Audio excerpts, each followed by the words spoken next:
Assalamualaikum warahmatullahi wabarakatuh. Waalaikumsalam warahmatullahi wabarakatuh.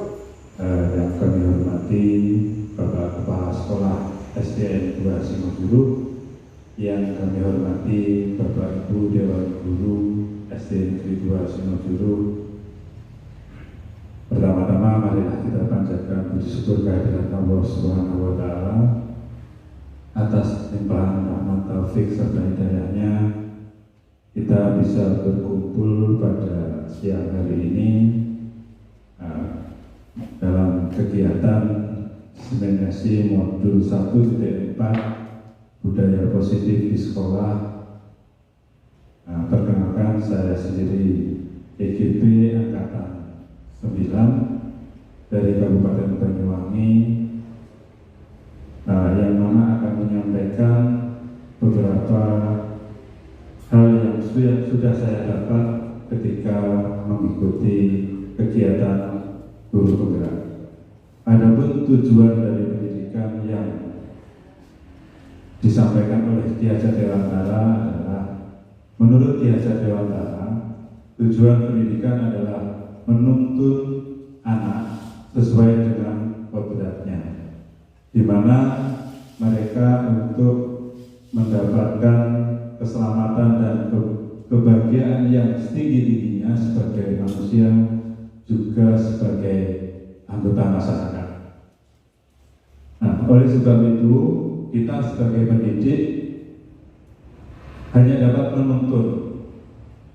menuntun anak tumbuh atau hidup sesuai kodrat yang ada pada anak, agar dapat memperbaiki lakunya. Jadi anak merupakan bukan sebuah kertas kosong di situ. Anak itu sudah mempunyai kodrat. Jadi anak lahir itu sudah mempunyai kodratnya masing-masing. Tugas guru adalah menuntun mereka sesuai dengan kodratnya, baik itu secara kodrat lahir juga kodrat zamannya. Kemudian budaya positif di sini yang ingin kami sampaikan, yang saya sampaikan adalah budaya positif di sekolah, yaitu nilai dan kebiasaan di sekolah yang berpihak kepada murid, di mana agar murid itu dapat berkembang menjadi pribadi yang kritis, penuh hormat dan bertanggung jawab sesuai dengan profil pelajar Pancasila. Adalah 6 di dalam profil pelajar Pancasila. Yang pertama adalah beriman, bertakwa kepada Tuhan Yang Maha Esa dan berakhlak mulia. Kemudian yang kedua, berkebinekaan global, dan yang ketiga, bergotong royong. Keempat, kreatif. Kelima, bernalar kritis, dan yang terakhir adalah mandiri. Jadi ada beberapa konsep utama dalam budaya positif di sekolah. Yang pertama adalah perubahan paradigma belajar, yang nantinya akan coba kami sampaikan satu persatu. Yang kedua, disiplin positif. Kemudian yang ketiga, kebutuhan dasar sebagai manusia. Yang keempat, motivasi perilaku manusia. Yang kelima, restitusi dan posisi kontrol sebagai guru. Yang keenam, keyakinan kelas. Dan yang ketujuh, segitiga restitusi.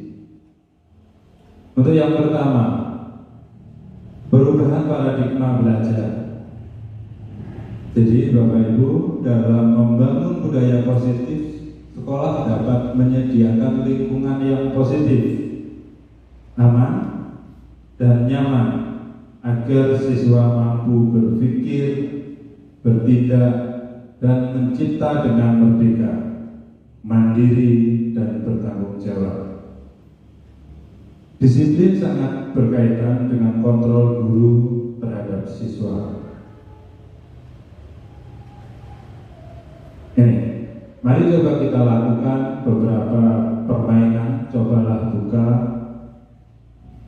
Coba nanti Bapak Ibu sambil membayangkan, setelah nanti saya bacakan, coba kita praktekkan, kita lakukan permainan ini. Jadi Anda dan teman Anda akan melakukan kegiatan cobalah buka. Ini sederhana, sangat sederhana permainannya. Jika Anda adalah A, tugas Anda adalah mengepalkan salah satu tangan Anda. Oh, kita coba mengepalkan satu tangan Anda. Coba Anda bayangkan bahwa Anda menyimpan sesuatu yang sangat berharga di dalam kepalan tangan Anda. Anda perlu menjaga benda tersebut sekuat tenaga Anda karena begitu pentingnya untuk kehidupan Anda. Kemudian tugas yang B adalah mencoba dengan segala cara untuk membuka kepalan tangan Anda. Jadi teman Anda yang B boleh membujuk, boleh menghardik, boleh mengintimidasi, memarahi, menggoda, merayu, menggelitik, bahkan menawari dengan hadiah agar Anda bersedia membuka kepalan tangan Anda. Jadi Bapak Ibu bisa membayangkan bahwa yang dipegang adalah benda yang sangat berharga. Kemudian di satu sisi rekan kita yang ditugaskan untuk membuka tangan dengan berbagai cara. Jadi apa kemungkinan yang Anda lakukan, Pak Tri, ketika tangan Anda sesuatu yang jenengan pegang tadi, kemudian itu sangat berharga, apakah akan dibuka oleh Pak Tri atau tetap dipegang dan tidak dilepas? Untuk Pak Tri tetap dipertahankan. Kalau Bu Devita tetap dipertahankan. Pak Rian tetap dipertahankan. Oke, mari kita lanjutkan di tanggapan reflektif berikutnya. Kemungkinan jawaban kita terhadap permainan tadi adalah yang pertama, antara yang bersedia membuka dan yang tetap bertahan menutup kepala tangannya.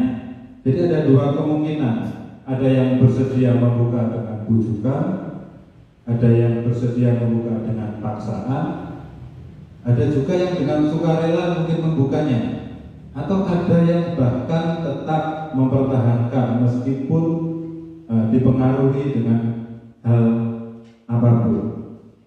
Jadi refleksinya adalah meskipun dirayu, atau dimusuhi, ataupun diberikan hadiah, siapa sesungguhnya yang mempunyai peran kontrol atas tangan tadi? Kita sendiri. Jadi poin pentingnya adalah di situ, bahwa yang memegang kontrol atas tangan kita tadi, apa yang kita pegang tadi adalah diri kita sendiri. Apakah kita mau menutup atau membuka kepala tangan tersebut sesuai dengan apa yang menjadi kebutuhan dasar kita sebagai manusia? Ini teori kontrol dari Dr. William Glasser. Jadi guru bisa mengontrol murid. Jadi pada dasarnya kita tidak bisa memaksa murid untuk berbuat sesuatu.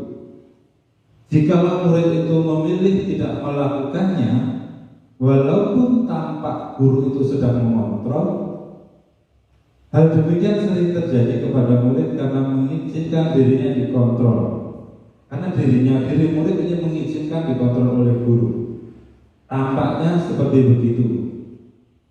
Jadi saat itu bentuk kontrol guru menjadi kebutuhan dasar yang dipilih murid tersebut dengan berbagai alasan. Bisa jadi karena terpaksa, bisa jadi karena takut, bisa jadi memang karena patuh pada aturan, atau yang terakhir bisa karena kesadaran dari dalam dirinya sendiri. Kemudian ilusi bahwa semua penguatan positif efektif dan bermanfaat. Penguatan positif atau bujukan adalah bentuk-bentuk kontrol. Contohnya, nah, nanti belajar sungguh-sungguh, nanti pasti pintar dan mendapatkan juara. Dan hal-hal yang seperti itu belum tentu mampu menguatkan karakter anak. Kemudian ilusi yang ketiga adalah ilusi bahwa kritik dan membuat orang merasa bersalah itu menguatkan karakter. Misalkan kritik dan rasa bersalah itu lebih menggunakan nada suara yang lembut atau pelan, yang tujuannya adalah guru itu membuat murid merasa bersalah. Misalkan contohnya, ya ampun nak, orang tuamu di rumah kerja capek-capek, kamu di sekolah hanya bermain. Nah, itu dianggap tidak efektif, hanya mungkin berlaku sebentar saja, namun akan tetap melukai hati anak dalam waktu yang lama.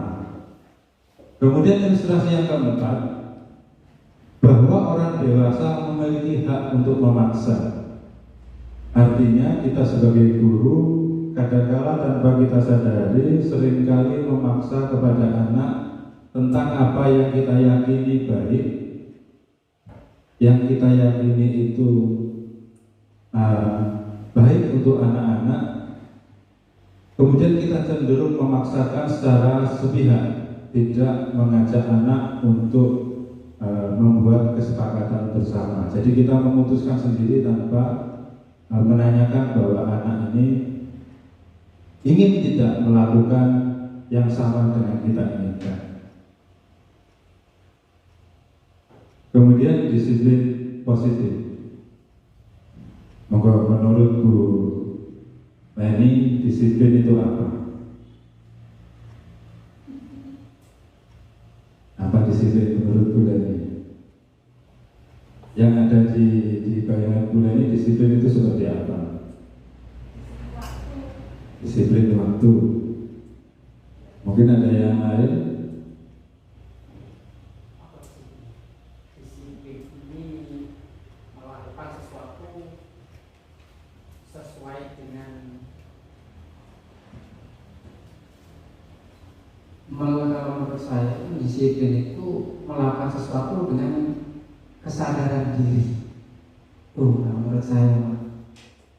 Jadi kalau tanpa sadar diri, disiplin itu tidak akan timbul. Terima kasih Pak Tri. Jadi menurut Pak Tri, disiplin adalah sesuatu yang muncul dari dalam dirinya sendiri tanpa ada paksaan. Gitu ya.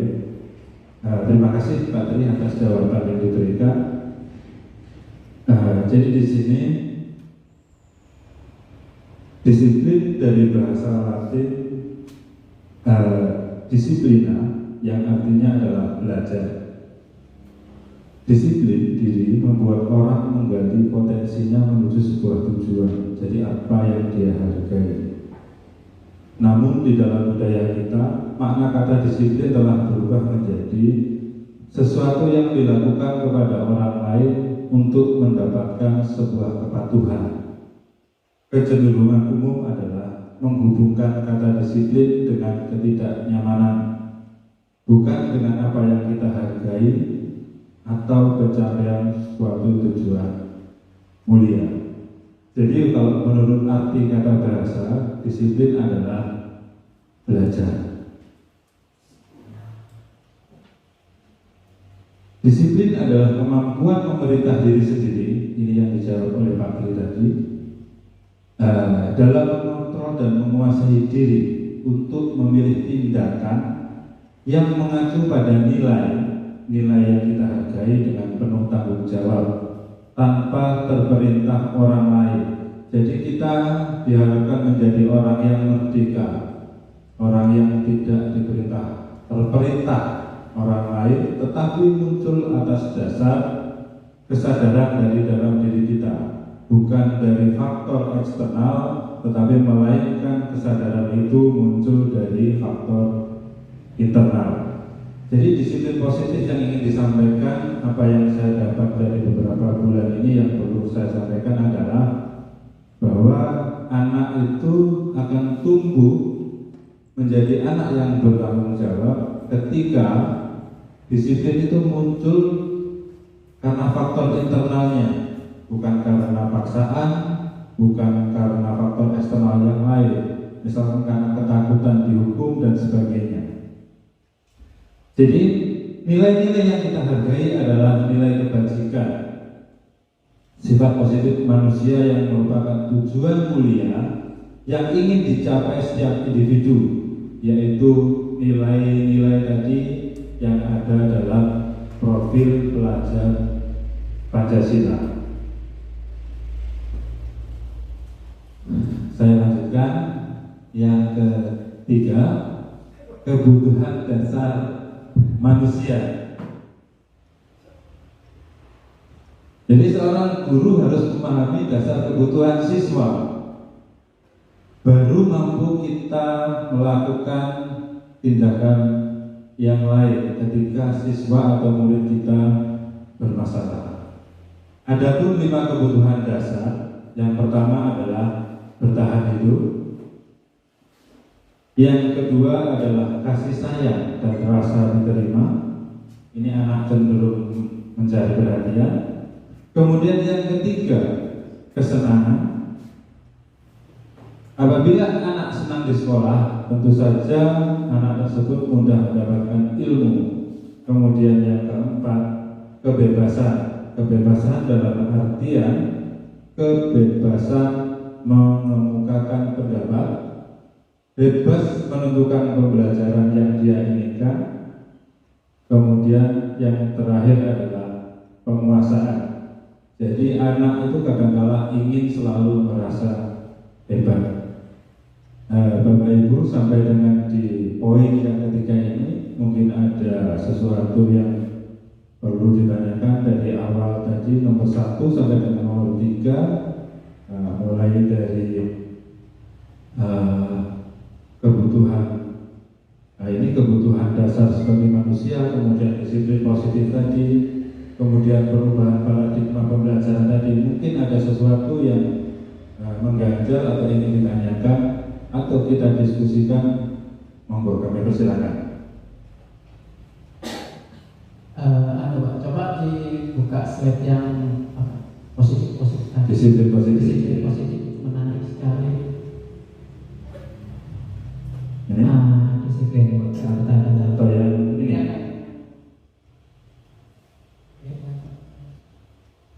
Nah, ini Pak.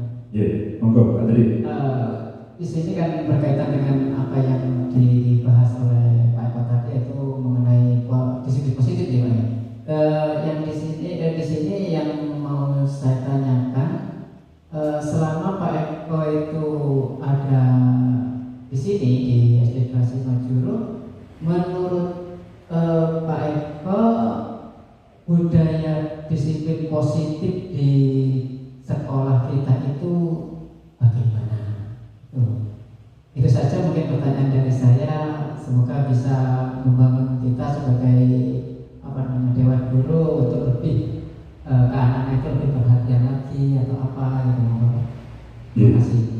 Terima kasih Pak Tri. Jadi pertanyaannya adalah bagaimana menurut saya selama saya ada di sini selama 4 tahun lebih, ya, mulai dari 2019 sampai dengan saat ini. Disiplin positif di lembaga kita untuk sampai dengan saat ini saya rasa dalam tahap baik, tetapi tetap harus ada peningkatan yang artinya mana hal yang perlu kita perbaiki bersama. Marilah nanti kita perbaiki bersama. Dalam artian ketika ada, mungkin kemarin akan nyambung dengan hal yang kita sampaikan kemarin, masih ada beberapa hal yang mungkin butuh kesadaran dari dalam diri kita sendiri untuk memperbaiki itu, termasuk dari saya secara pribadi.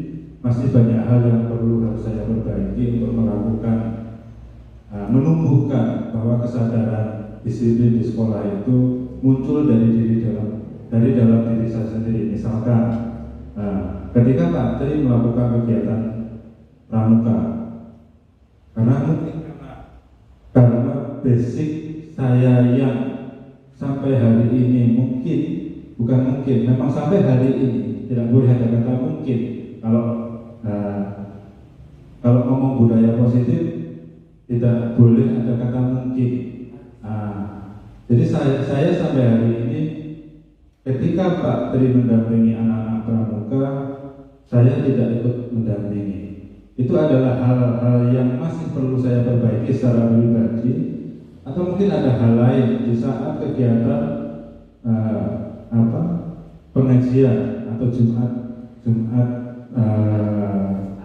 Jumat iman.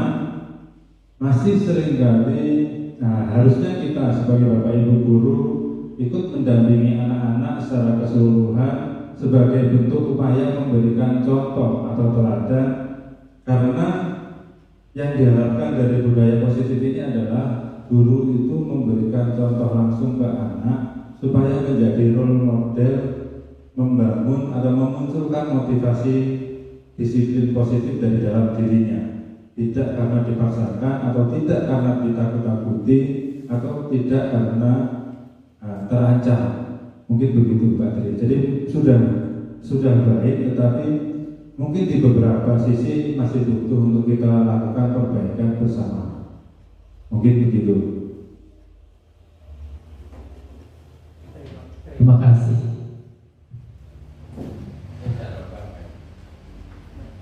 Monggo, Bapak Kepala Sekolah. Terima kasih. Assalamualaikum warahmatullahi wabarakatuh. Kami sebagai penanggung jawab SD 2 Singojuru sangat menyambut positif tentang adanya CDP yang ada di SD 2 Singojuru. Dengan kasus atau diskusi yang tadi, budaya positif di SD kita ini banyak, bukan 1-2, banyak sekali.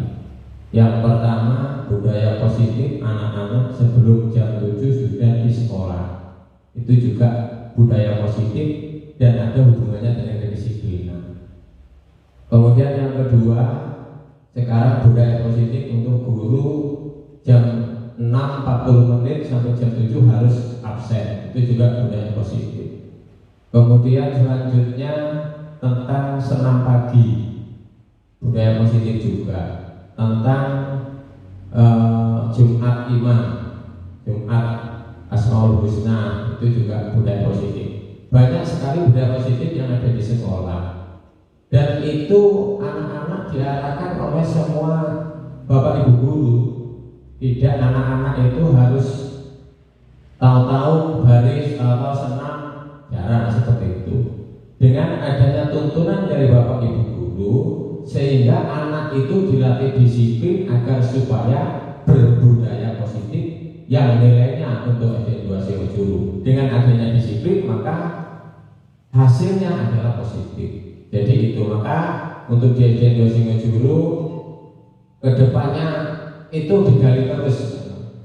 Nanti dengan Pak Eko jadi CDP, mari ajak teman-teman untuk budaya positif, terutama membuat RPP. Biasanya 1 semester 1 kali buat, ayo kita buat yang bulan apa, dan seterusnya, ada absennya, ada jurnalnya. Itu merupakan budaya positif dan perlu disiplin, bukan murid saja, jadi kita semua. Untuk ke depan, jadi untuk SD 2 Singojuru nanti kita munculkan kedisiplinan yang lain, sehingga akan timbul rasa nilai positif bagi kita semua dan bagi orang banyak di warga sekolah. Mungkin itu tambahan dari saya. Kurang lebihnya mohon maaf. Wassalamualaikum warahmatullahi wabarakatuh. Terima kasih atas masukan dan tambahan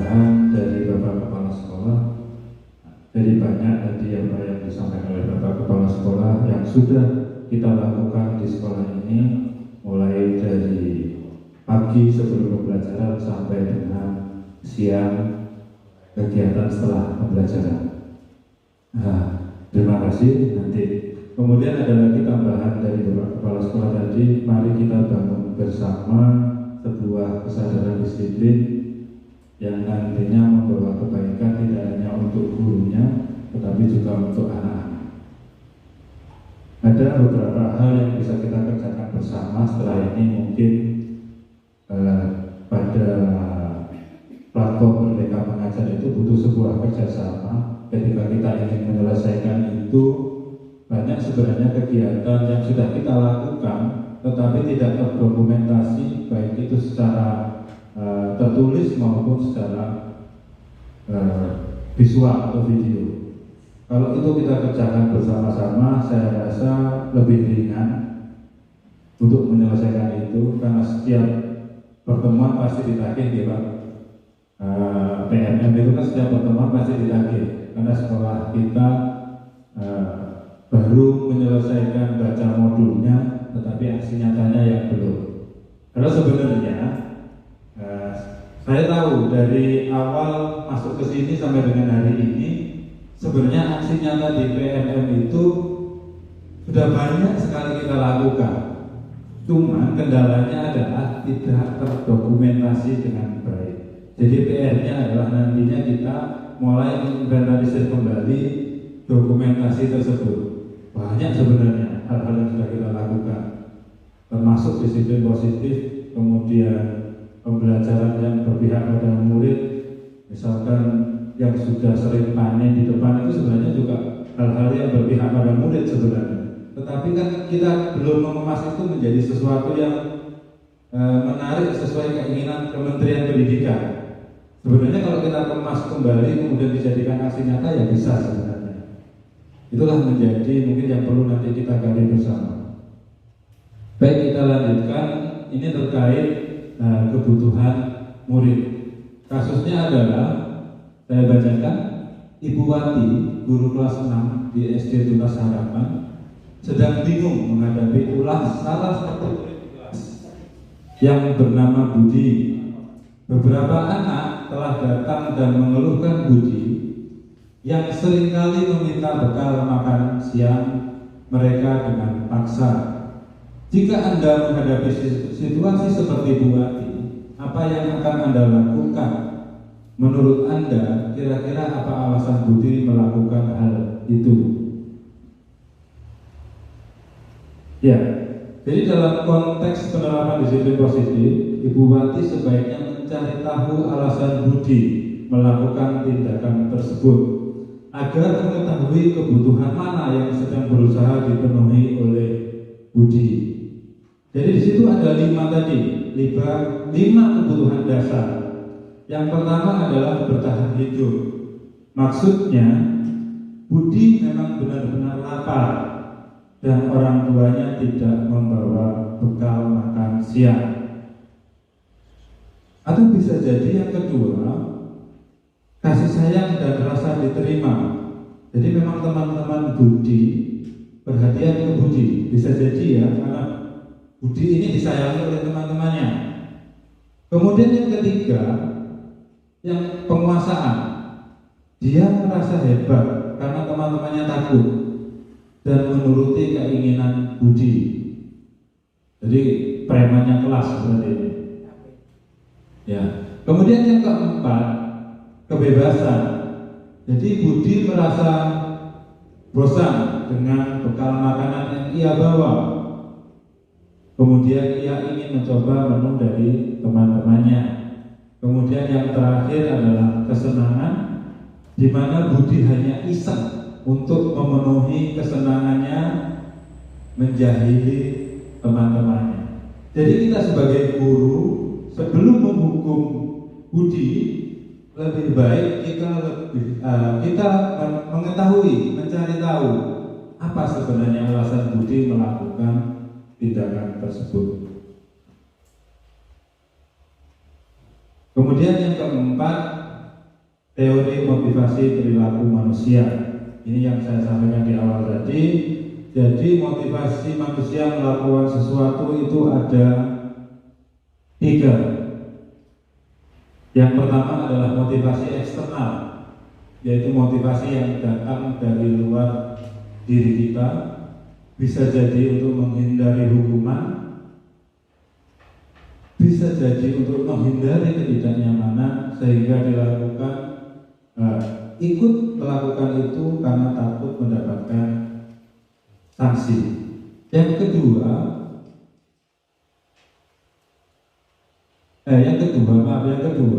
motivasi internal. Maaf, saya ulang kembali. Motivasi manusia itu ada 2. Yang pertama adalah motivasi eksternal, dan yang kedua adalah motivasi internal.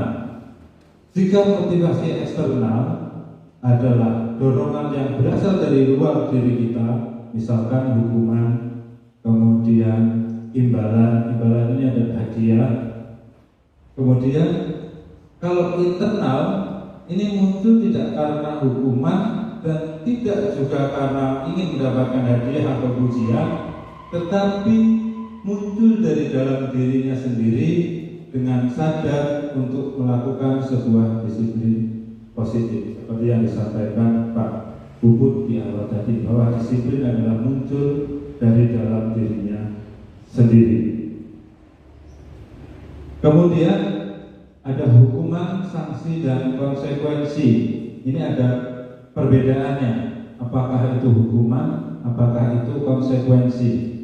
Saya ingin membacakan sebuah kasus tentang pelajaran matematika pada Iva. Jadi Iva kurang menguasai matematika, sehingga pada saat pembelajaran dia lebih banyak berdiam diri atau menggambar di buku pelajarannya. Pada saat guru matematikanya, Pak Seno, menanyakan pertanyaan, Iva menjadi gugup dan tidak sengaja menjatuhkan tasnya dari kursi, serta tiba-tiba gagap pada saat berupaya menjawab. Seluruh kelas menertawakan Iva yang bicara tergagap dan terkejut tersebut. Pak Seno pada saat itu membiarkan teman-teman Iva menertawakan Iva yang tergagap dan malu luar biasa, dan malahan minta Iva untuk maju ke depan dan berdiri di depan kelas sambil menunjuk hidungnya karena tidak bisa menjawab pertanyaan Pak Seno. Jadi mungkin seperti ini, Iva maju, silakan berdiri dan mungkin begini posisi di situ. Kemudian Iva ditertawakan oleh teman satu kelasnya. Jadi apakah Anda setuju dengan tindakan Pak Seno terhadap Iva? Monggo, ada yang mungkin yang mau menjawab. Apakah Anda setuju dengan tindakan Pak Seno terhadap Iva?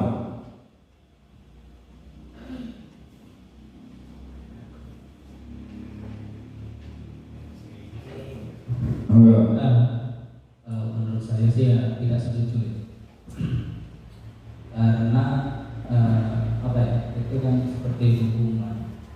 Kalau dilihat dari soal yang not 2 itu juga apakah hukuman atau sanksi, sepertinya itu hukuman. Jadi saya tidak setuju karena itu akan menjatuhkan mental anak, dan itu termasuk sebuah hukuman.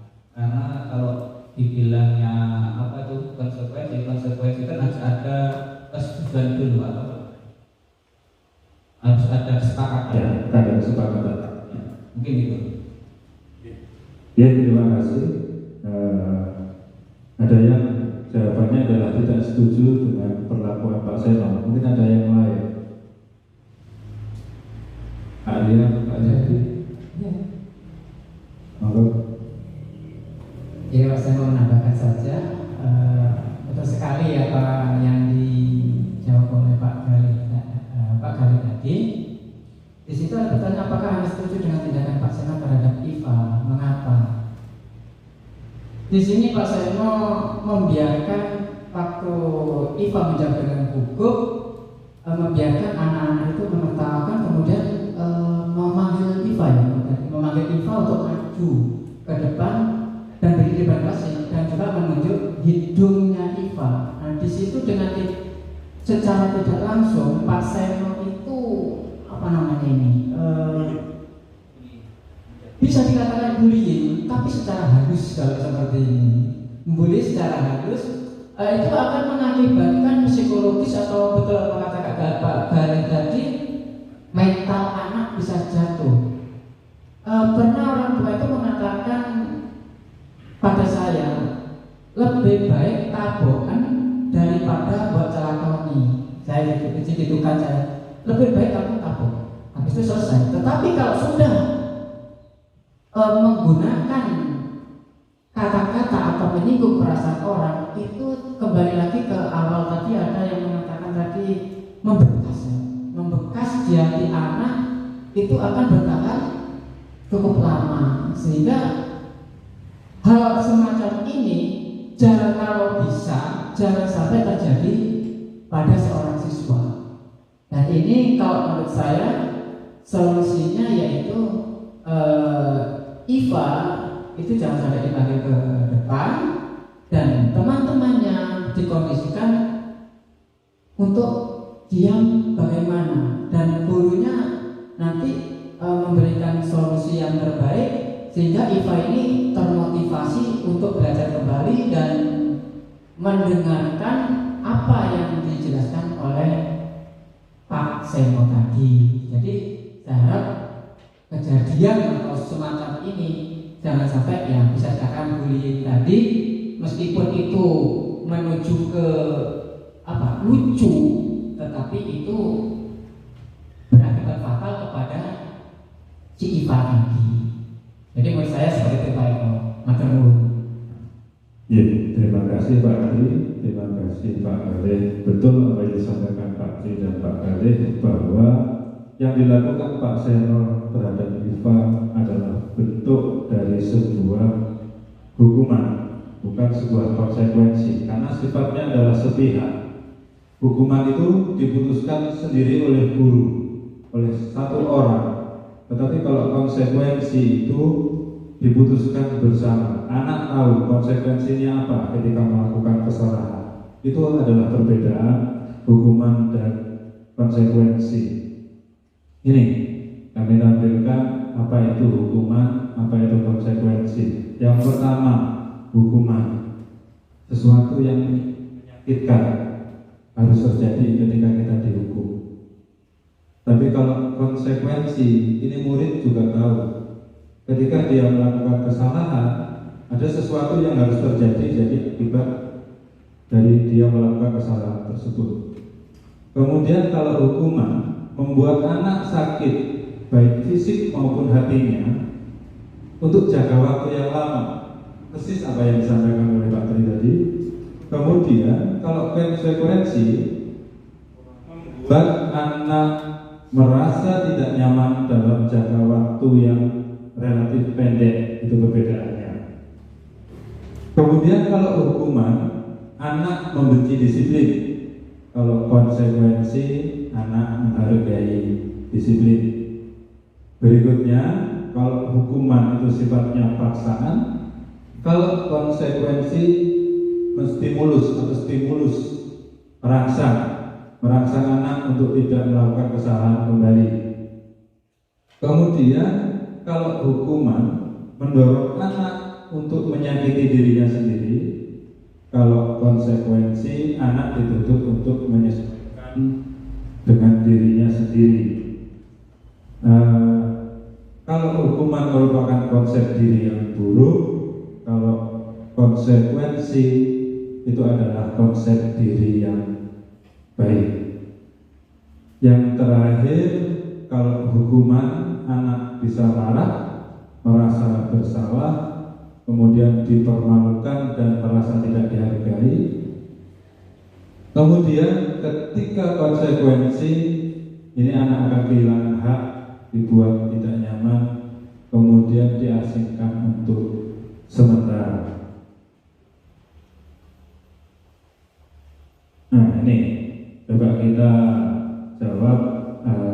dari soal ini menurut jenengan bisa pakai mic nanti, mencatat 100 kali di dalam buku kalimat saya tidak akan terlambat lagi karena terlambat ke sekolah, itu hukuman atau konsekuensi?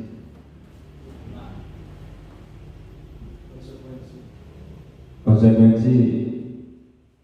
Ada yang menjawab hukuman. Hukuman.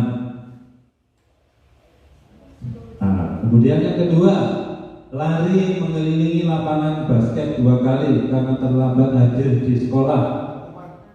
Hukuman. Kemudian yang ketiga, murid diminta untuk push up 15 kali karena tidak menggunakan masker ke sekolah. Hukuman. Yang keempat, menggantikan kertas tugas teman yang telah dicoret-coret. Konsekuensi. Membersihkan tumpahan air di meja tulis karena tersenggol pada saat belajar. Hukuman. Konsekuensi. Ada dua kubu ini. Ada hukuman, ada konsekuensi. Terbagi menjadi 2 kubu. Kemudian murid diminta bertelanjang kaki sepanjang hari karena tidak mengenakan sepatu hitam sesuai peraturan sekolah. Konsekuensi. Akan konsekuensi ya. Kemudian melakukan pemanasan sendiri karena terlambat 10 menit untuk pelajaran PJOK atau olahraga. Nah, ini varian ini. Yang terakhir ini masuk apa variannya? Konsekuensi. Oke, kita cek sekarang jawabannya.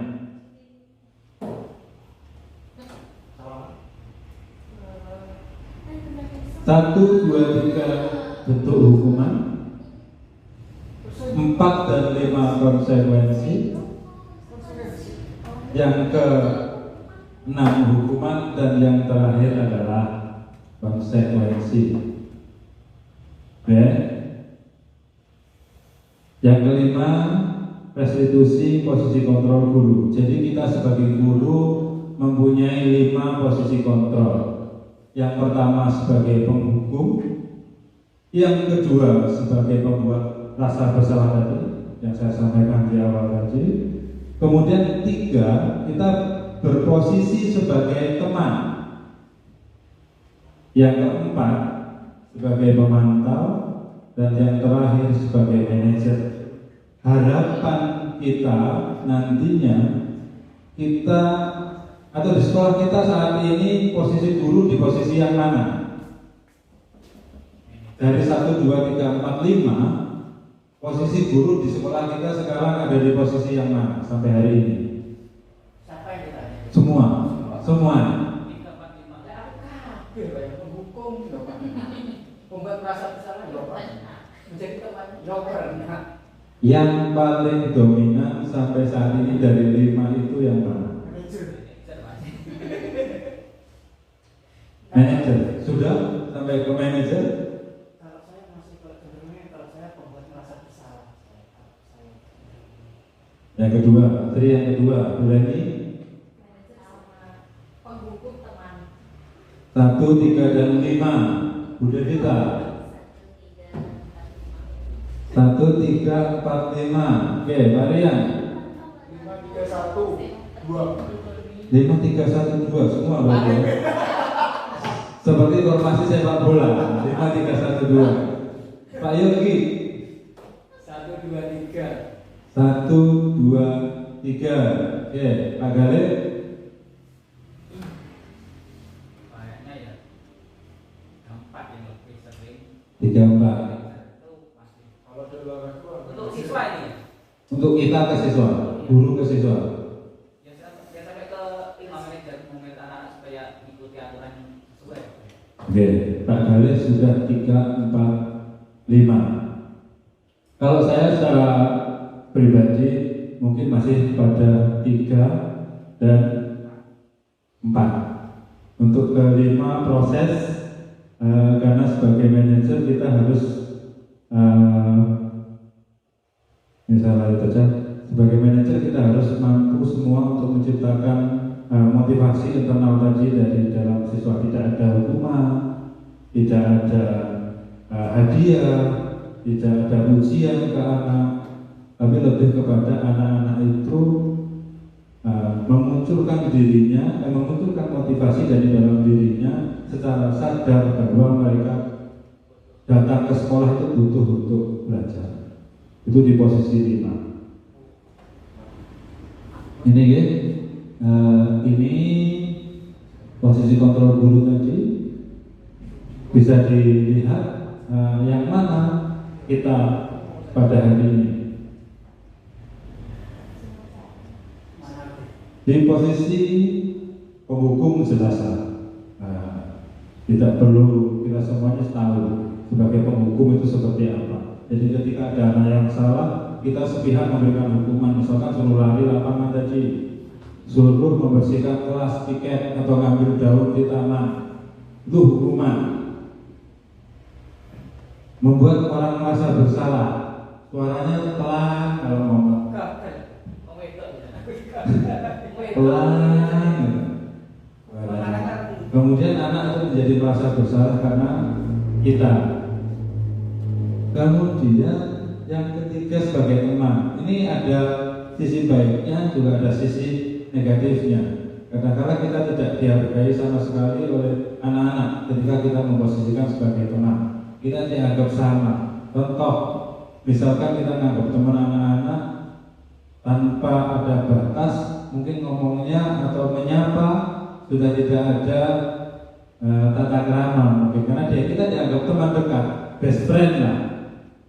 Hei, Pak Pak, Bapak Ibu, bahasanya sudah seperti seorang teman. Ya, sisi positifnya mungkin anak akan terbuka kepada kita karena kita dianggap sebagai temannya. Ketika ada problem, ada sesuatu hal pasti akan terbuka ke kita. Kalau kemudian yang keempat, pemantau. Ini masih sering kita lakukan, mungkin kita di posisi ini hari ini, di pemantau itu. Yang terakhir adalah manajer.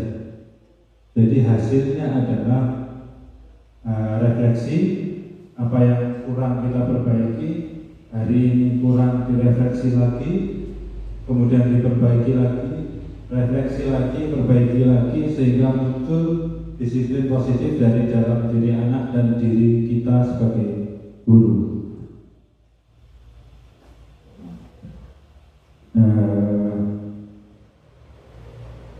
Kemudian yang keenam, keyakinan kelas. Keyakinan kelas adalah nilai-nilai kebajikan atau prinsipnya universal yang disepakati bersama secara universal pula, terlepas dari perbedaan agama, suku, ras, bangsa, dan negara. Artinya, kesepakatan itu kita munculkan bersama antara guru dengan murid. Anak kita libatkan, anak kita ajak rembuk.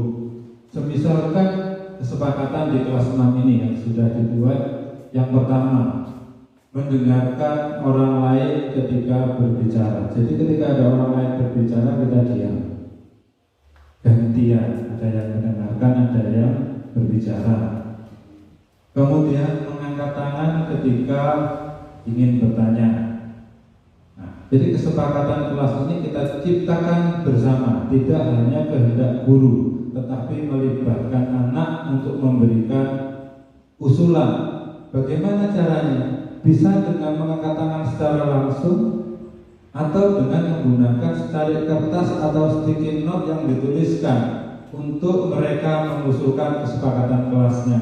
Nanti kemudian kita bahas bersama dan kita sepakati bersama.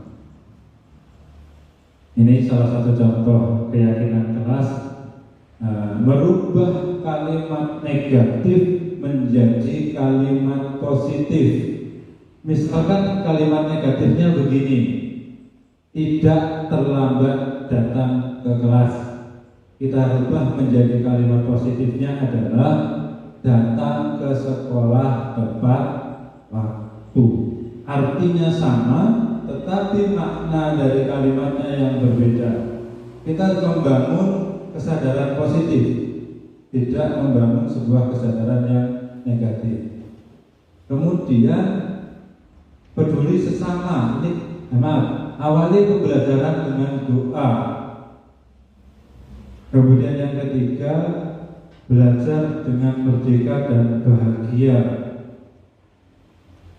Maksudnya merdeka ini sesuai dengan keinginan anak tadi. Ini yang masih sangat susah kita ciptakan. Dan bagaimana caranya yang paling efektif dengan keberagaman anak untuk menciptakan pembelajaran yang berdiferensiasi, berbeda. Bingung? Iya, sama. Saya juga kadang-kadang tidak ketemu bagaimana caranya. Ini yang membedakan peraturan dengan keyakinan kelas. Peraturan, misalkan yang pertama, kembalikan buku ke tempatnya. Selalu kembalikan buku ke tempatnya. Kalau keyakinan kelas, kita harus bertanggung jawab. Tidak hanya buku, tetapi apapun yang ada di kelas setelah digunakan dikembalikan kepada tempatnya. Dilarang mengganggu orang lain, dirubah menjadi yang lebih positif, menghormati orang lain. Hadir di sekolah 15 menit sebelum pembelajaran dimulai. Yang muncul adalah komitmen untuk hadir tepat waktu dan menghargai orang lain yang sudah datang terlebih dahulu. Itu beberapa bentuk perbedaan peraturan dan keyakinan kelas. Ini pembentukan keyakinan sekolah atau keyakinan kelas. Jadi keyakinan kelas itu lebih bersifat abstrak daripada peraturan, yang lebih rinci dan konkret. Yang kedua, keyakinan kelas berupa pernyataan universal.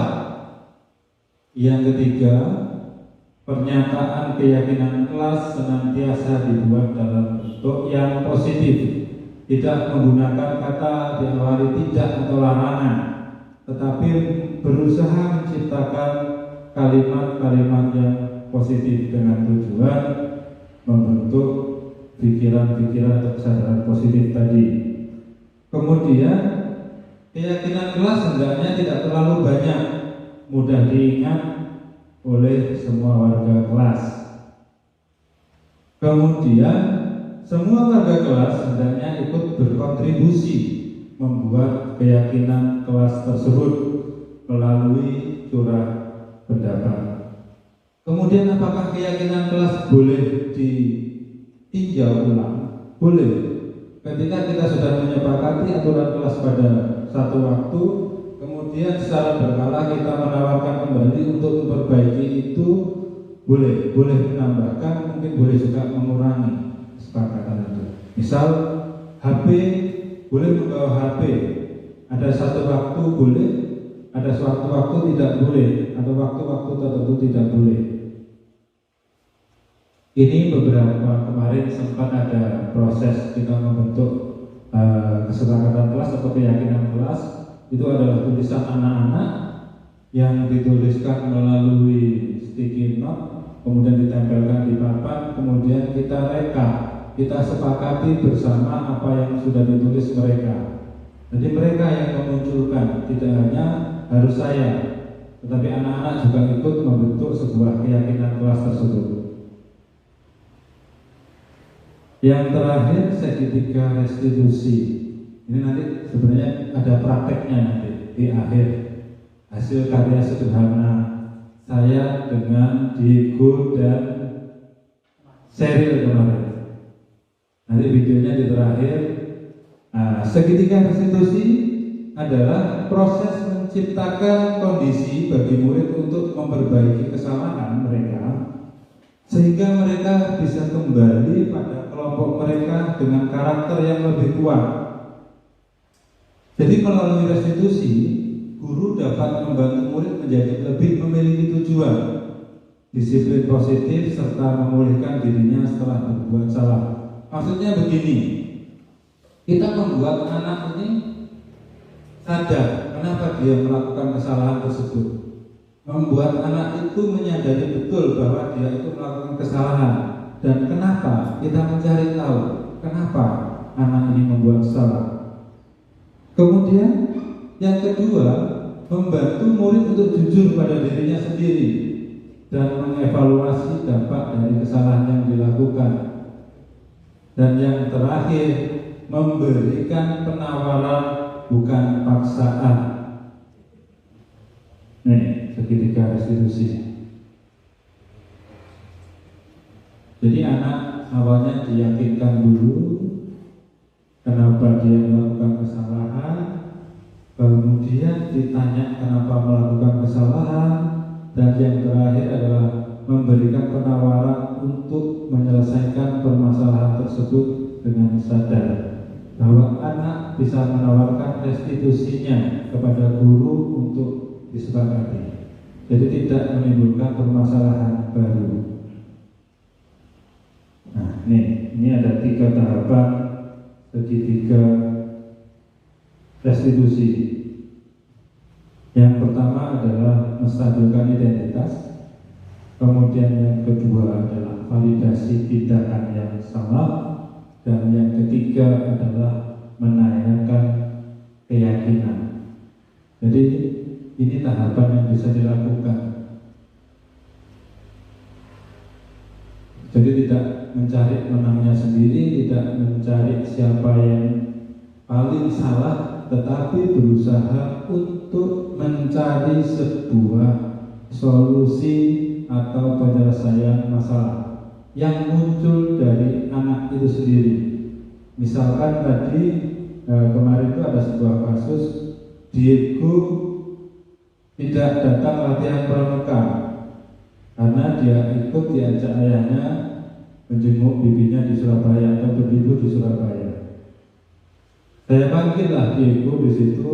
Awalnya adalah menanyakan yang bersangkutan ini kenapa tidak ikut latihan upacara, menanyakan apa kesalahannya, kemudian apa yang ia tawarkan untuk memperbaiki itu. Jadi itu yang dilakukan. Ini nanti di akhir kita lihat. Ya, terima kasih. Itu yang bisa saya sampaikan. Mungkin ada masukan saran dari Bapak Ibu guru. Ini apa yang saya sampaikan diseminasi pada siang ini terkait disiplin positif.